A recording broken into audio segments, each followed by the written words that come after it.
Job প্রিপারেশনের ক্ষেত্রে target fix করে পড়াটা কি পরিমাণ ইম্পর্টেন্ট এটা সম্পর্কে আমি আজকে একটু আমার পার্সোনাল ওপিনিয়ন শেয়ার করব। আমরা যখন প্রিপারেশন শুরু করি বেশিরভাগ ক্ষেত্রেই বিভিন্ন ক্যাডার হয়েছেন এমন ভাই বোনদের আমরা যে মোটিভেশনাল স্পিচগুলো আছে এগুলো শুনি।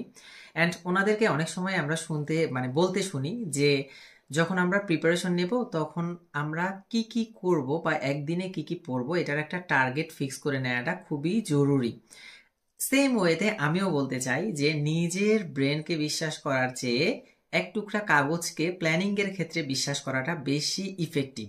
কেন এই কথাটা আমি বললাম? আমরা যখন জব প্রিপারেশন নেই বেশিরভাগ ক্ষেত্রেই কি হয়, সাধারণ জ্ঞানের যে টপিকগুলো রয়েছে বিশেষ করে বাংলাদেশ অ্যাফেয়ার্স, ইন্টারন্যাশনাল অ্যাফেয়ার্স, তারপরে হচ্ছে ভূগোল, নৈতিকতা, সুশাসন, এই জিনিসগুলো পড়তে মোটামুটি ভাবে আমাদের মজা লাগে। মজা লাগে কেন? কারণ এই জিনিসগুলোকে ব্রেনের প্রেসার কম। সো আমরা স্বভাবতই, আমার মনে হয় আপনারা আমার সাথে একমত হবেন, প্রিপারেশনের ক্ষেত্রে আমরা মনে হয় সবচেয়ে বেশি টাইম দেই বাংলাদেশ অ্যাফেয়ার্স সাবজেক্টটাকে। কারণ এই টপিকগুলো পড়তে মজার এবং নতুন নতুন অনেক কিছু জানা যায়। এবং প্রিপারেশনের সবচেয়ে বেশি অনীহা কাজ করে আমাদের ম্যাথ এবং ইংলিশ, এই দুইটা সাবজেক্টে। এখন কথা হচ্ছে টার্গেট ফিক্স করার উপকারিতা কি, বা টার্গেটটা কিভাবে ফিক্স করব আমরা। ফ্যাক্ট হচ্ছে যে যখন আমরা সকালবেলা প্রতিদিন উঠি, আমরা রাত্রেবেলা ঘুমোতে যাওয়ার সময় হয়তো বা বেশিরভাগ সময় ব্রেনের মধ্যে চিন্তা করি আজকে তো ম্যাথ ইংলিশ করলাম না, কালকে সকালবেলা উঠে ম্যাথ আর ইংলিশ দিয়েই শুরু করব। কিন্তু সকালবেলা যখন ঘুম থেকে উঠে আমরা পড়ার টেবিলে বসি, আস্তে করে হাতটা চলে যায় আমাদের বাংলাদেশ অ্যাফেয়ার্স বইটার দিকে, অথবা চলে যায় ভূগোল বইটার দিকে, অথবা সাধারণ বিজ্ঞানের দিকে। কেন? জাস্ট বিকজ আমাদের ব্রেন এমন একটা পাজি জিনিস যে আমাদের ব্রেন যেই জায়গাটায় পরিশ্রম বেশি সেই জায়গাটাতে হচ্ছে হাত দিতে চায় না সহজে। যার কারণে যখনই আমার সকালবেলা উঠে একটু ব্রেনটা রিজিড মনে হয় কোনো কারণে, বা হচ্ছে আমার ভালো লাগছে না, তো আমরা কষ্ট করে আর ম্যাথ বা ইংলিশ এই দুইটা সাবজেক্টে না গিয়ে সাধারণ জ্ঞান পড়া শুরু করে দেই। এবং দেখা যায় যে যার কারণে আমাদের সাধারণ জ্ঞানে আমরা অনেক বেশি টাইম দিচ্ছি, কিন্তু যে দুইটা আমাদের খুব কোর সাবজেক্ট জব প্রিপারেশনের ক্ষেত্রে, ম্যাথ এবং ইংলিশ, এই দুইটাতে পিছিয়ে যাচ্ছি। এবং যেহেতু আমার সারাদিনের কোনো প্ল্যান ফিক্স করা নেই, কাজেই আমরা বেশ কিছুক্ষণ বাংলাদেশ, ইন্টারন্যাশনাল বা সাধারণ জ্ঞানের সাবজেক্টগুলো পড়ে আমার মনে হচ্ছে যে আজকে তো সারাদিনে অনেক পড়াশোনা করে ফেলেছি, আজকে থাক, আগামীকালকে আবার শুরু করব। আগামীকাল শুরুই করব হচ্ছে ম্যাথ অথবা ইংলিশ দিয়ে। সো এইভাবে একটার পর একটা দিন চলে যায়, আমাদের দেখা যায় যে ম্যাথ এবং ইংলিশের যে সাবজেক্টগুলো রয়েছে বা কঠিন টপিকগুলো রয়েছে, এই টপিকগুলো আমাদের সেইভাবে করে প্রিপারেশন নেওয়া হয় না। যার কারণে কি হয়, যে কোনো কম্পিটিটিভ এক্সামে এই দুইটা সাবজেক্টে পিছিয়ে পড়ার কারণে আমাদের দেখা যায় যে একটা খারাপ রেজাল্ট আসছে, অথবা প্রিলিমিনারি কোয়ালিফাই করতে প্রবলেম হচ্ছে। তো এই সমস্যা থেকে সমাধানের জন্য আমার মনে হয় যে প্রতিদিন আসলে টার্গেট ফিক্স করা উচিত আমাদের।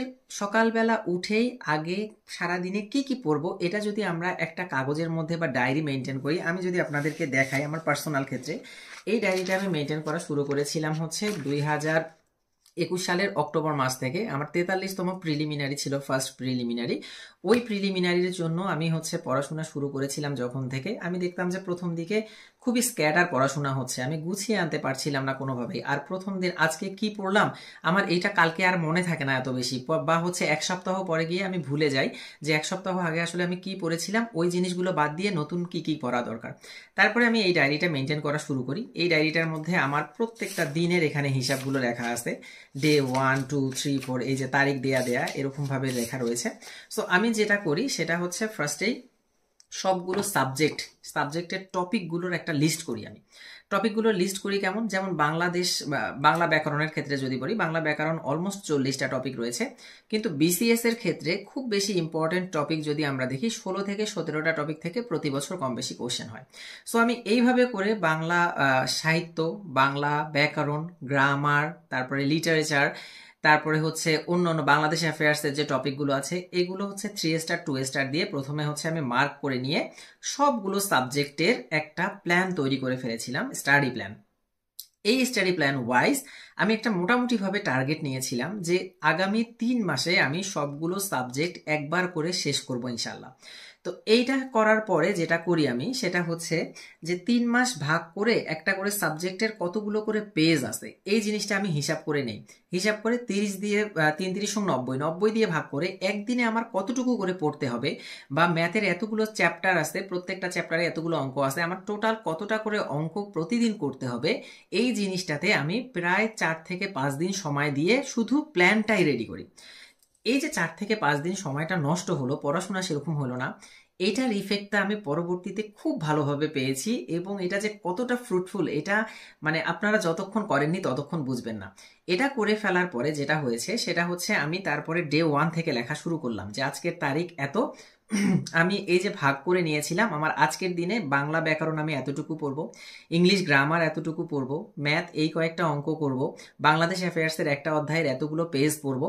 এইভাবে করে করে যখন আমি ভাগ করে নিয়ে খাতার মধ্যে ডে 1 দিয়ে বা তারিখটা দিয়ে লিখে রেখেছি, এই যে যেমন আমি এখানে যদি আপনাদেরকে একটা একটা যে কোনো ডেট যদি বলে ফেলি তাহলে হচ্ছে এই যে আমি প্রথমে এই যে গ্রামার থেকে যা যা পড়বো, তারপরে হচ্ছে ব্যাকরণ থেকে যা যা পড়বো, এইভাবে করে একটা করে লিস্ট করে নিয়েছি। লিস্ট করে নেওয়ার পরে তারপরে প্রতিদিন কতটুকু পড়বো, যেমন এই যে 3/3/2022, তার মানে 2022 সালে 3 মার্চ এখানে আমি লিখেছিলাম সংবিধান সপ্তম ভাগ নির্বাচন বাংলাদেশ অ্যাফেয়ার্সের, grammar idiom plus parts of speech পড়বো। এরপরে হচ্ছে ম্যাথ করব, সম্ভাব্যতা শুরু করব লিখে রেখেছিলাম মানে যতটুকু করা যায়। এরপরে সাহিত্য এমসিকিউ পড়বো, হয়তোবা এর আগের দিনে কোনো আমার সাহিত্যের স্পেসিফিক কিছু কবি দেওয়ার ছিল, এরপরে এমসিকিউ পড়বো। এরপরে translation Bangla to English, English to Bangla, সম্ভবত এটা রিটেনের আমার ছিল। এরপরে হচ্ছে প্যাসেজ একটা, আর হচ্ছে সায়েন্সের কম্পিউটার পার্টটা শুরু করব। আর এ পাশে লিখে রেখেছিলাম লাইব্রেরি ওয়ার্ক, মানে ওই সময়টা 44-এর আগে আমি কিছু সময়, এটা সম্ভবত 44 রিটেনের আগের আমার, এই জন্য হচ্ছে রিটেনের ইয়েগুলো লেখা। তো এইভাবে করে পুরো দিনের আমি টার্গেটটা ফিক্সড করে নিয়েছিলাম। এবার সকালবেলা উঠে আমার বাংলাদেশ অ্যাফেয়ার্সই পড়ি আর ইংলিশ পড়ি আর ম্যাথ করি, যেটাই করি না কেন সেটা আমি করার পরে প্রথমে একটা টপিক শেষ হয় আমি টিক দিয়ে রাখি, আরেকটা টপিক শেষ হয় টিক দিয়ে রাখি। কোনো কারণে সাপোজ আমি আজকের দিনটায় ম্যাথ বা ইংলিশ ফাঁকিবাজি করার চেষ্টা করছি, সাধারণ জ্ঞানগুলো আগে পড়ে ফেলেছি। তারপরে আমি যখন বিকেলবেলা একবার ডায়েরিটার দিকে তাকাই তখন আমি দেখি আসলে আমার তো সাধারণ জ্ঞানের পার্টটা পড়া শেষ, আমার ইংলিশ আর ম্যাথটাই বাকি আছে। অর্থাৎ এখন আমার কিচ্ছু করার নেই, আমার ম্যাথ আর ইংলিশ পার্টটা করতেই হবে, আজকে যেভাবেই হোক না কেন প্র্যাকটিস করতে হবে। সো এটা যখন আমি করতে গেলাম তখন দেখা যাচ্ছে যে প্রত্যেকটা সাবজেক্টই সমানভাবে প্রতিদিন পড়া হচ্ছে এবং কোনো সাবজেক্ট আমার ব্রেন চাওয়ার পরেও কোনো সাবজেক্ট ফাঁকি দেওয়ার কোনো অপশন থাকছে না।